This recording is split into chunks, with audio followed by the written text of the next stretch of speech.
Pag pinindot mo yung start, gagana yung coil.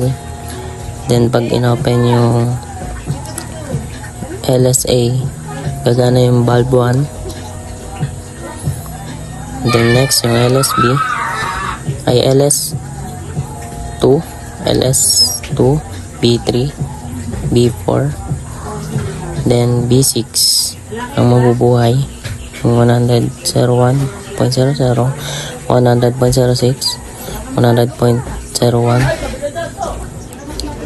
Then mabubuhay yung ibang valve. Then gagana yung Bilan! Okay, nasa ilalim. Gini. Matawa kayo, apoy yan. after mag-counting, gagana yung discharge valve. Groy, alas dyan!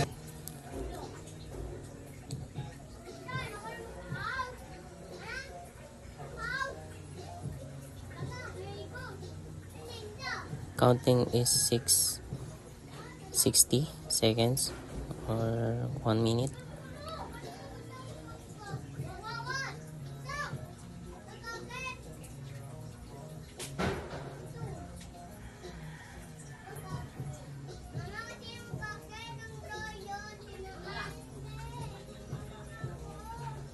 Turnan, gagana yung discharge valve 1, 2, and 3.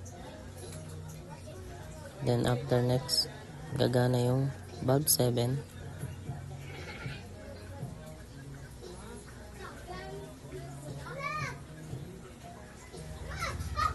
Then yung connecting.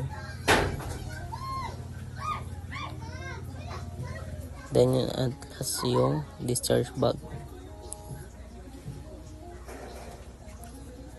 After mapuno nung tank.